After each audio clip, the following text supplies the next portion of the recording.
السلام عليكم. السلام عليكم.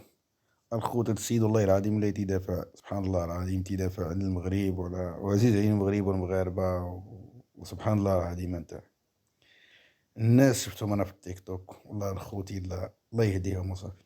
كاين ناس اللي الله يهديهم وصافي.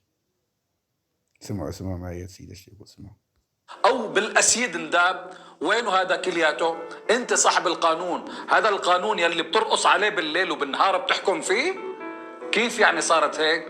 فما كل واحد يطلع يقول على السوشيال ميديا سعد المجرد غلط مقانه السجن وحقه لازم ينسجن.